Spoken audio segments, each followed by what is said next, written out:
সুমু ইয়াউমা আশুরা, তোমরা আশুরার দিনের কি রাখো? রোজা রাখো। ওয়া খালিফুল ইয়াহুদ, এবং ইহুদিরাদের তাদের বিরোধিতা করো। বিরোধিতা কিভাবে? ইহুদিরাও তো এই 10ই মুহররম রোজা রাখে, তাহলে আমরাও রোজা রাখবো। বিরোধিতা কিভাবে করব? ইহুদিরা রাখে একটা, আমরা রাখবো দুইটা। আমরা রাখবো কয়টা? দুইটা। আল্লাহ নবী বলেন সুমু ক্বাবলাহু ইয়াওমান আও বাদাহু ইয়াওমান, তোমরা 10 তারিখের আগের দিন, 10 তারিখের পরের দিন, যে কোনো 2 দিন কি রাখো? রোজা রাখো। যে কোনো 2 দিন রোজা রাখো।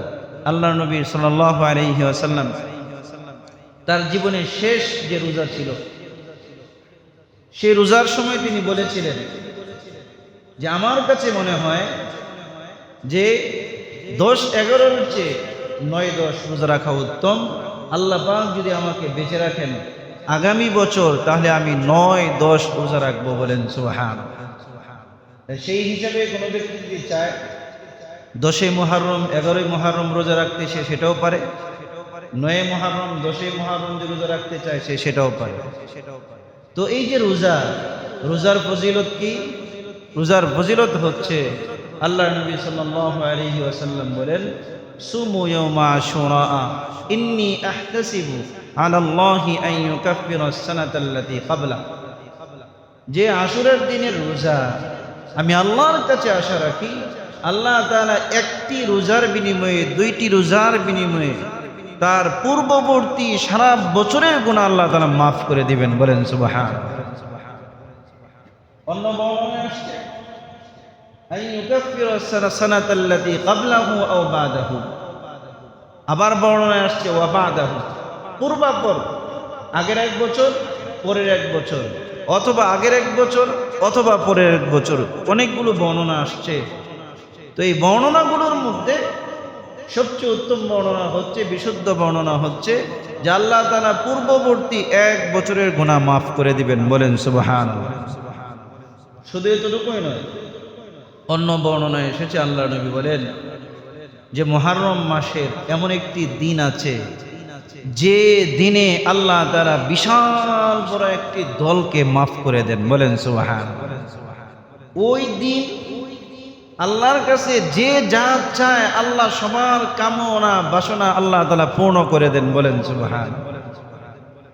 আরেকটি দুর্বল বর্ণনা আসছে, ফজিলতের ক্ষেত্রে ব্যবহার করা যায়, সেটি হচ্ছে আল্লাহ নবী বলেন 10ই মুহররমে তোমরা তোমাদের পরিবার পরিজনের উপর তোমরা খরচের মাত্রা বাড়িয়ে দাও, অর্থাৎ প্রত্যেকের জায়গা থেকে পরিবারের জন্য সেদিন ভালো খাবারের ব্যবস্থা করো।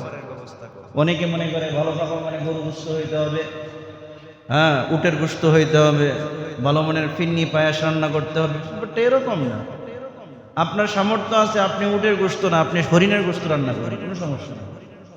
যে ভাইয়ের সামর্থ্য নেই, ব্রয়লারের সামর্থ্য নেই, সে মাছ খাবে। অর্থাৎ তার সামর্থ্য থেকে সে যতটুকু ভালো করতে পারে সে ততটুকু ভালো করবে, ততটুকু ভালো সে করবে। তো আল্লাহ তাআলা বলেন, আল্লাহ নবী বলেন, যে ব্যক্তি প্রত্যেকের স্থান থেকে ভালো খাবার দাবার পরিবারের জন্য আয়োজন করবে, আল্লাহ তাআলা গোটা বছরের আল্লাহ তাআলা তাকে সর্বোত্তম আয়োজন এবং তার গোটা বছরের যত প্রয়োজন আছে সেই প্রয়োজনগুলো আল্লাহ তাআলা মিটিয়ে দিবেন। বলেন সুবহানাল্লাহ।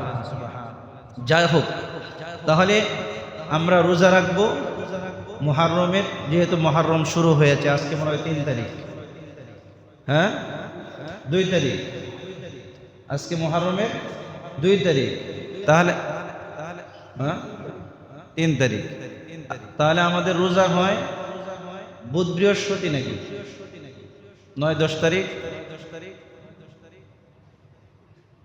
9-10 তারিখ কি বার হয়? বুধ বৃহস্পতি, বুধ বৃহস্পতি অথবা শুক্র, অথবা বৃহস্পতি শুক্র, বুধ বৃহস্পতি অথবা কি বৃহস্পতি শুক্র। তো ইনশাল্লাহ বৃহস্পতিবার 10ই মুহররম, বৃহস্পতিবার কি 10ই মুহররম, 10ই মুহররমে রোজা রাখলাম। আবার বৃহস্পতিবার আল্লাহর নবী সোম এবং বৃহস্পতিবার রোজা রাখতেন।